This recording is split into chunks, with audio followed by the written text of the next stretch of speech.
Welcome to part 5 of the Zelda series review. Today I will be reviewing the games in the Four Swords Trilogy. Since we are discussing somewhat more recent Zelda games, though the most recent was released just over 12 years ago, I should mention that there will be some spoilers up ahead. Proceed at your own risk.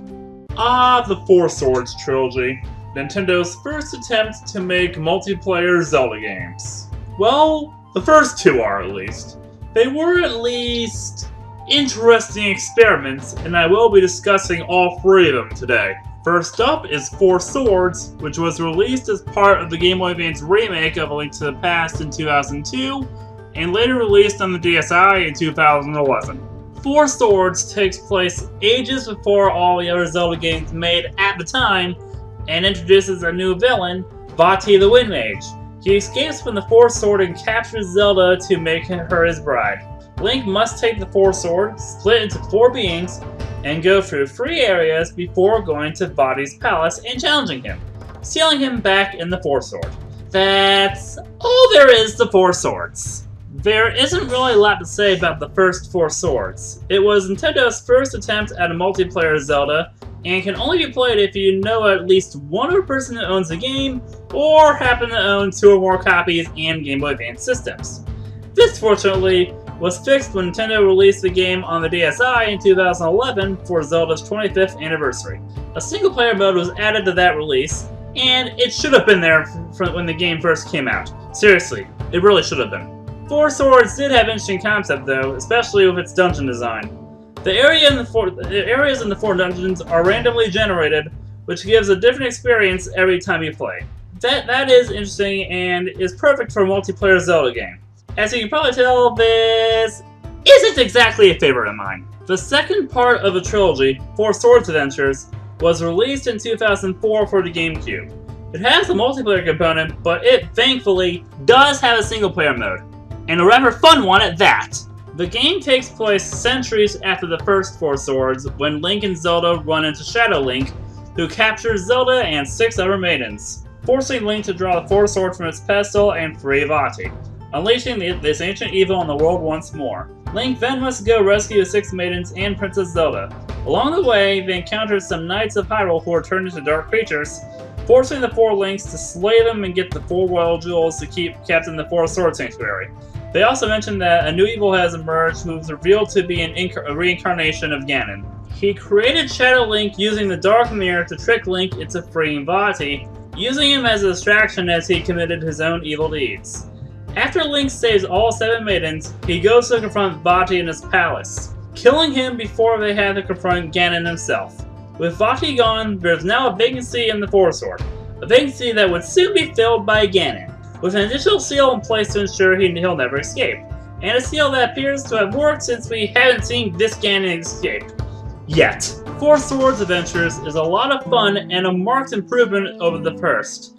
It makes good use of the cable to connect the Game Boy Advance to GameCube, using it as a screen for when you go into caves and other rooms. Though if you're playing it in single player, the caves and rooms can be seen on screen. Speaking of single player, this game has pretty good mode in that regard, and an equally good multiplayer. But I haven't played it in multiplayer mode much, since I only have one Game Boy Advance to GameCube cable, and I didn't know a lot of people with one. It was also the first game in the series to hint that Ganon was an eternal evil in Hyrule, destined to eternally reincarnate, which would be visited again. Speaking of Ganon, this game was the first to do what is known as Ganon hijacking, when someone is presented as the main villain and the true villain is revealed later on to be Ganon. This would happen in one more game in the series, only it wasn't nearly as well done that time. I'll be elaborating on that in a future video, you can count on that.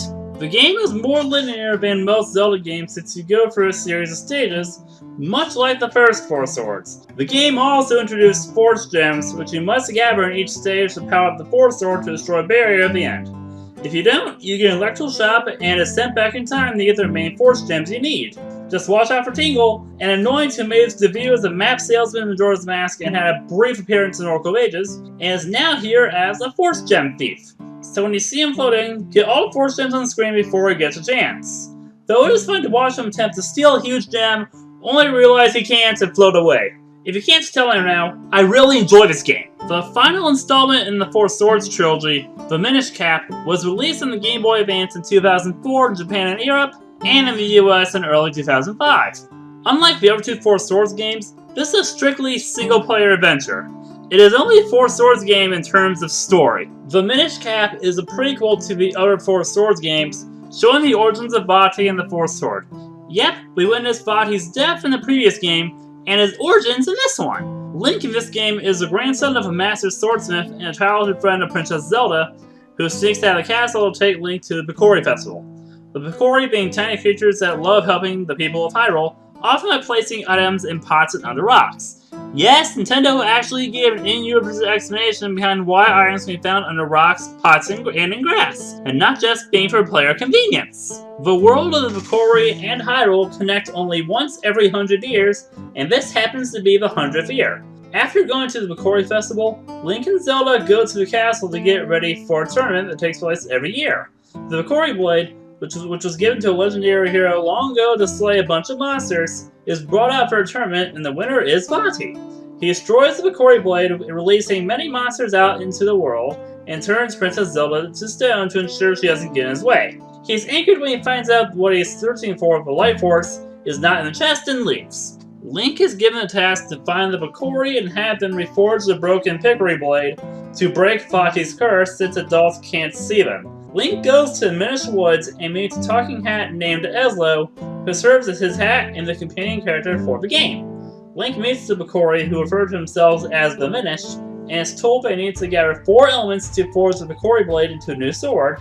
He goes to find the 4 elements of Earth, Fire, Water, and Wind, the royal jewels seen in Four Swords Adventures. Along the way, Link runs into Vaati, and Ezlo reveals that he was Vaati's master, and both of them are Minish. Vaati was interested in the evil man, and Ezlo created the Mage's Cap, a hat that grants wishes and was intended to be a gift for people of Hyrule. Vaati stole it and escaped to Hyrule, with Ezlo following him.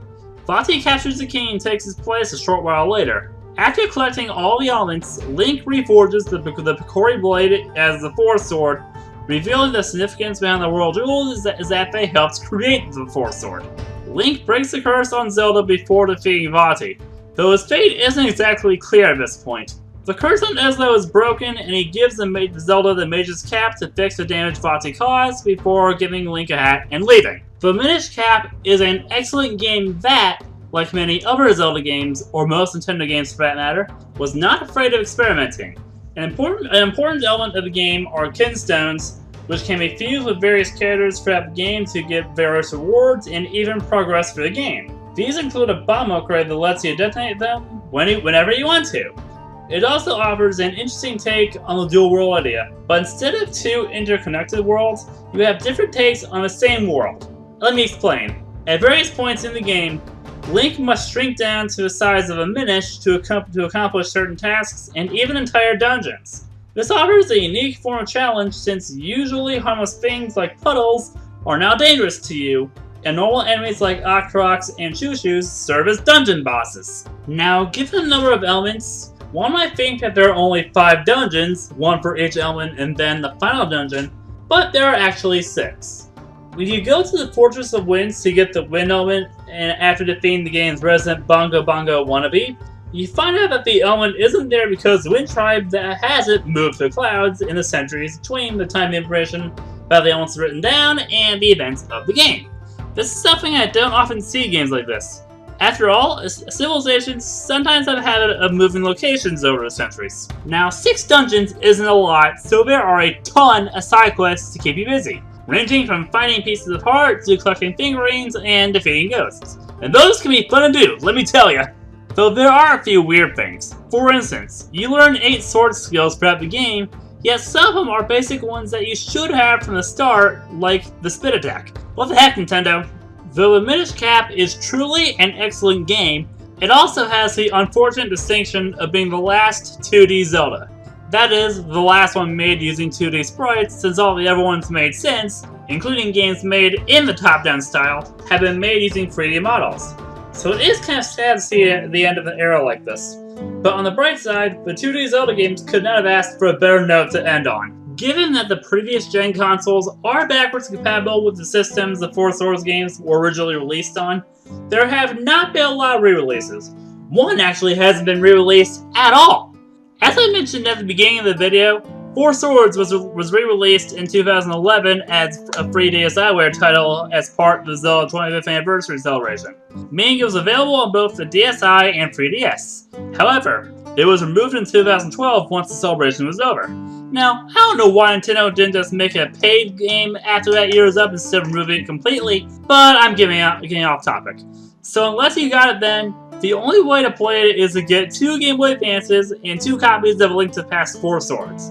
Oh well, Four Swords isn't a huge loss. Feel free to skip this one, especially since it was recapped in about a paragraph in its sequel. Four Swords Adventures is, to date, the only Zelda game that has never had any re-releases on future consoles. That means if you want to play it, you have to own a Wii at the latest, since the Wii is backwards compatible with GameCube games. Unlike Four Swords, I highly recommend tracking this one down. It's a lot of fun. And now, this is a game I really hope ends up on the Switch Virtual Console at some point, if only for the reason that it's the only Zelda game that cannot be played on current-gen consoles and never got a digital release. I mean, come on, Nintendo. If you re-released Four Swords, one of the 2 Zelda games I don't think are all that good, you can re-release this one, and keep it longer than a year this time. Anyway, the Minish Cap has had 2 re-releases. Once on the 3DS if you were an early adopter, and once on the Wii U Virtual Console. At this point, your best bet is to get it on the Wii U or track down a DS or DS Lite, and get a Game Boy Advance copy. Or hope that Nintendo will bring the Game Boy Advance games that they have on the Wii U over to a Switch. Any is fine since the Minish Cap is an amazing game. Great! You survived all the way to the end! I sure hope you enjoyed this video. If you did, feel free to like and click that subscribe button in the corner to stay up to date with the latest videos. You can also follow me on Facebook and Twitter to stay up to date with the latest on videos and other projects. While you're at it, here are some other videos you might enjoy. Until next time.